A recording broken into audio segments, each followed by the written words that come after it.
हमारे चैनल को सब्सक्राइब कर बेल आइकन जरूर दबाएं। धन्यवाद। नमस्कार। जय तंत्र मंत्र केंद्र में मैं आप सबका हार्दिक स्वागत एवं अभिनंदन करता हूं। मेरे प्रिय भाई बहनों, आज YouTube पर पहली बार मैं आपके लिए लाया हूं भगवान के एक अवतार, भगवान कृष्ण के ही पुत्र प्रद्युम्न कामदेव, स्वयं साक्षात कामदेव भगवान प्रद्युम्न के रूप में जो अवतरित हुए थे, उनकी साधना YouTube पर पहली बार। ये साधना अभी तक ये साधना किसी ने नहीं दी, और इस साधना को देखने के लिए, जानने के लिए आपको हमारा वीडियो अंत तक देखना पड़ेगा। यदि आपने हमारा चैनल अभी तक सब्सक्राइब नहीं किया है तो तुरंत लाल वाली बटन दबाओ और घंटी बजा दो। आप हमारे चैनल के सब्सक्राइबर बन जाओगे, कोई शुल्क एवं चार्ज भी नहीं कटेगा। आप हमारे वीडियो को फेसबुक पर, व्हाट्सएप पर, ट्विटर अकाउंट के माध्यम से और इंस्टाग्राम पर अधिक से अधिक शेयर करें। लाइक और कमेंट करना भी आपका धर्म है। दुनिया में जिसका कोई नहीं, मैं उसका हूँ। अगर आपको अपनों ने धोखा दिया है, यदि आपको परायों ने धोखा दिया है, तो आप एक बार मुझे अवश्य आजमाएं। हमारा मोबाइल नंबर है 9305 63 71 73। हमसे बात करने का टाइम भारतीय टाइम के अनुसार दोपहर 12 बजे से 2 बजे के बीच का है। यदि हमारे कमेंट बॉक्स में कोई चोर फ्रॉड अपना फर्जी नंबर छोड़ता है, ऐसे नंबरों पर संपर्क ना करें, सावधान रहें।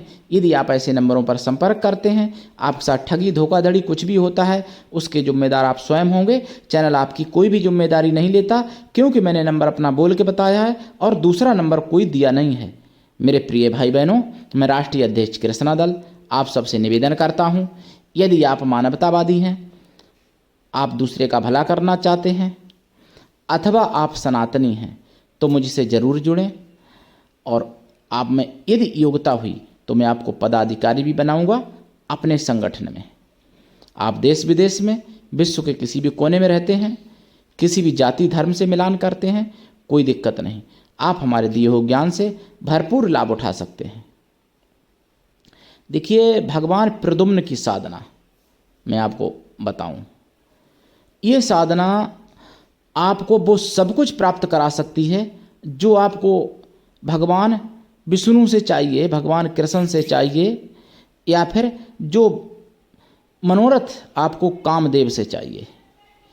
एक बार देखिए, आपने कार्तिक भगवान का नाम सुना, आपने ये भी सुना होगा कि कार्तिक भगवान देवों के सेनापति हैं और कार्तिकेय भगवान बल के भंडार हैं, यानी ताकत के, बल के, शक्तियों के भंडार हैं।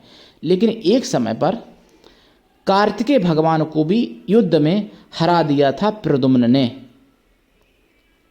भगवान कार्तिकेय को भगवान प्रद्युम्न ने हरा दिया था युद्ध में। प्रद्युम्न जीत गए थे। वो कब युद्ध हुआ था? जब बाणासुर का युद्ध हुआ था प्रद्युम्न से और फिर कृष्ण भगवान से। तो भगवान शंकर जी आए थे जब बाणासुर हारने लगे थे युद्ध में, तो फिर भगवान शंकर जी से और कृष्ण का युद्ध हुआ था। और उसके बाद में इधर जो है, यानी जो जिस लायक था, जैसे अब शंकर जी के पुत्र कार्तिकेय जी, तो इधर भगवान कृष्ण के पुत्र प्रद्युम्न जी का युद्ध हुआ था। तो वो तो सब कहानी आपको मालूम होगी, जिन लोगों ने भागवत सुनी होगी, पढ़ी होगी। तो पूरी कहानी बताऊंगा तो लंबा हो जाएगा वीडियो। तो प्रद्युम्न की साधना।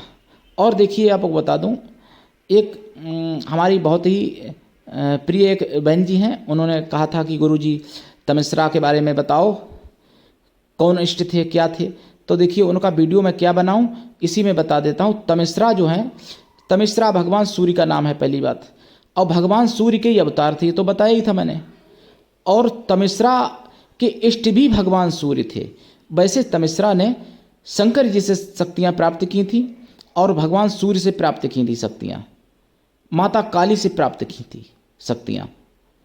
तमिश्रा को कामाख्या माता की भी सिद्धियाँ थीं, और तमिश्रा ने निकुंबला देवी जो हैं, उनकी भी सिद्धि प्राप्त की थी, निकुंबला माता की। और अनेक प्रकार की उन्होंने सिद्धियां प्राप्त की थी, लेकिन इनके इष्ट जो हैं सूर्य थे तमिश्रा ऋषि के।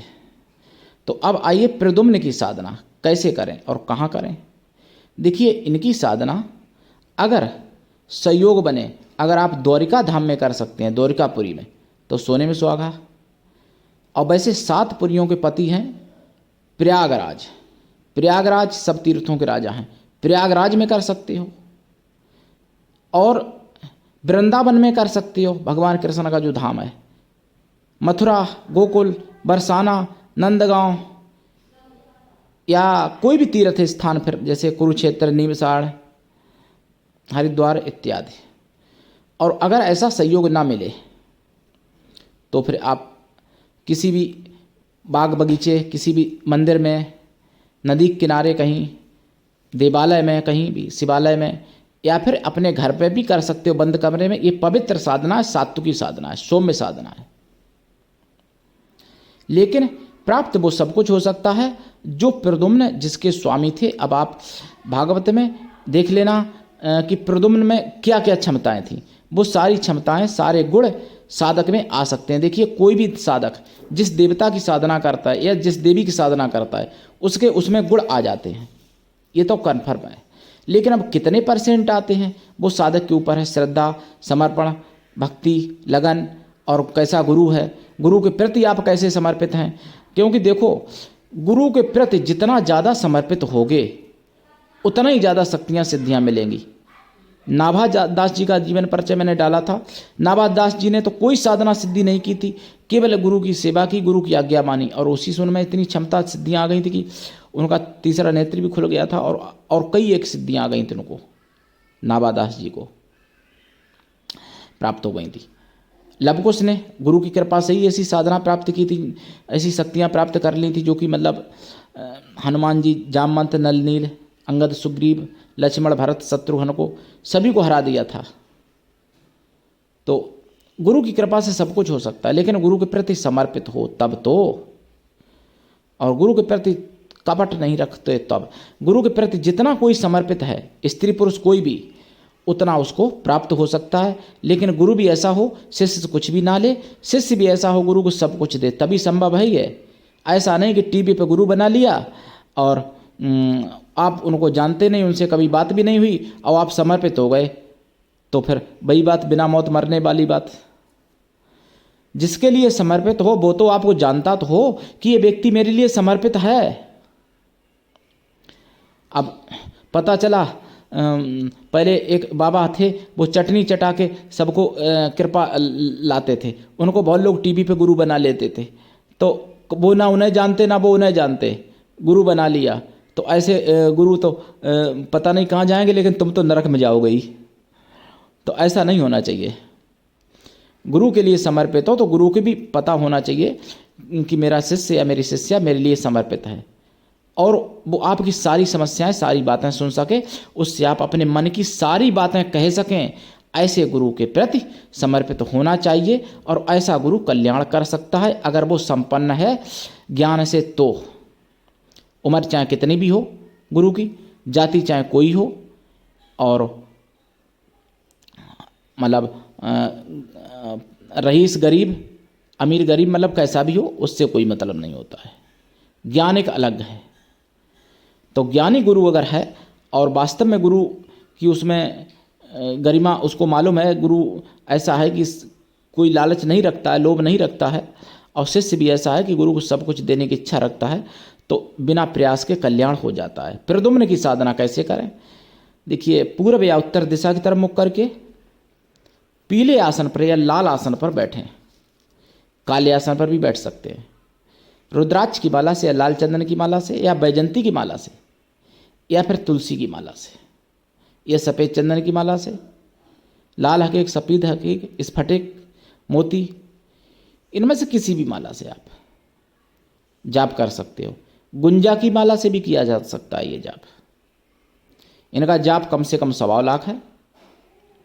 और देखिए, जाप का 10 हवन, हवन का 10 तर्पण, तर्पण का 10 मार्जन जरूर कर दें। और जपकाल में देसी गाय के घी का दीपक जलना जरूरी है। पंचमेवा का प्रसाद, खोया की मिठाई का प्रसाद, परम आवश्यक है। फूल लाल चढ़ाएं या पीले चढ़ाएं, सफ़ेद भी चढ़ा सकते हैं लेकिन लाल सबसे अच्छा है इनके लिए, लाल या पीले। और जप काल में ब्रह्मचर्य व्रत, एक टाइम भोजन, भूमि शयन आवश्यक है। जप काल में और जप के बाद आजीवन शुद्ध शाकाहारी रहना आवश्यक है। अगर मांसाहारी हो तो छोड़ दो इनकी साधना करने से पहले, और हमेशा के लिए शाकाहारी बन जाओ तो इनकी साधना करना, क्योंकि ये कोई तामसी देवता नहीं है, सात्विकी देवता है प्रद्युम्न भगवान। और यदि इनकी सिद्धि हो जाए, इनकी कृपा हो जाए, तो वो दुनिया में आपको सब कुछ मिल सकता है जिसकी आप कामना करोगे। यानी ये समझ लो कि जब प्रद्युम्न कृपा कर देते हैं तो फिर कोई देवता देवी नहीं रोक सकता आपको वो चीज़ें प्राप्त करने से।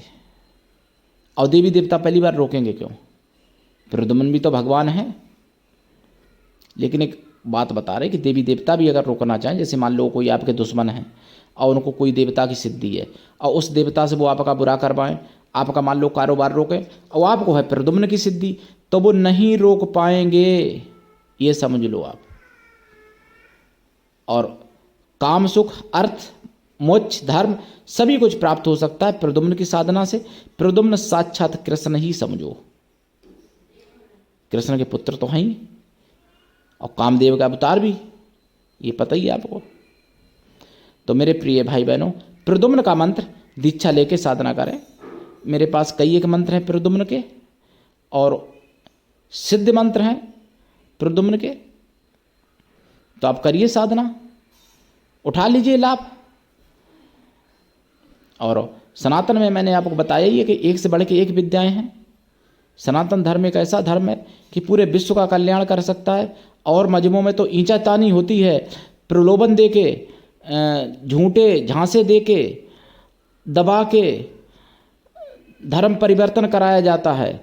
लेकिन सनातन धर्म ना किसी को दबा के, ना किसी को बरगलिया के, और ना किसी को कुछ उल्टा सीधा करके, सनातन धर्म परिवर्तन किसी का मजहब से सनातन धर्म में आने के लिए नहीं कहता है। सनातन बस इतना कहता है कि जिसको सनातन धर्म अच्छा लगे, सनातन की यानी रूपरेखाएं आपको समझ में आ जाएं, तो आप सनातन में आ जाइए, आपका हार्दिक स्वागत है। यानी जो सनातन धर्म में घर वापसी करना चाहते हैं भाई बहन, उनका सनातन धर्म में हार्दिक स्वागत है। और मैं तो उनके लिए प्राणों से समर्पित हूँ भैया। कोई भी है जो सनातन में आना चाहे भाई बहन, तो सनातन धर्म एक ऐसा धर्म है कि पूरे विश्व का कल्याण होता है। सनातन धर्म एक ऐसा धर्म है कि जहाँ स्त्री और पुरुष का सबका सम्मान है, लेकिन फिर भी सनातन धर्म में गुमराह किया गया लोगों को।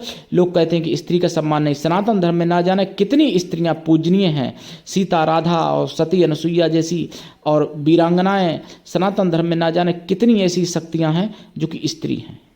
और स्त्रियों का सम्मान सनातन धर्म में पुरुषों से भी ज़्यादा है, जबकि अन्य मजहबों में पुरुष पीर पैगंबर 1,24,000 हो गए किसी और मजहब में, लेकिन स्त्री एक भी पीर पैगंबर नहीं हो पाई। ये क्या बात है? जबकि पीर पैगंबर उत्पन्न स्त्री से ही हुए, लेकिन ना तो उनकी माताओं की पूजा होती है पीर पैगंबरों की, ना उनकी पत्नियों की पूजा होती है, ना उनकी बहनों की, ना उनकी बेटियों की, केवल पुरुषों की बस। तो पक्षपात जहाँ है वहाँ बोल नहीं पाता है कोई, और जहाँ पक्षपात नहीं है वहाँ और ज़्यादा तार कसता है। बीड़ा के तार इतने ज़्यादा नहीं कसने चाहिए जो टूट जाए। मेरे प्रिय भाई बहनों, आज के लिए इतना ही। धन्यवाद।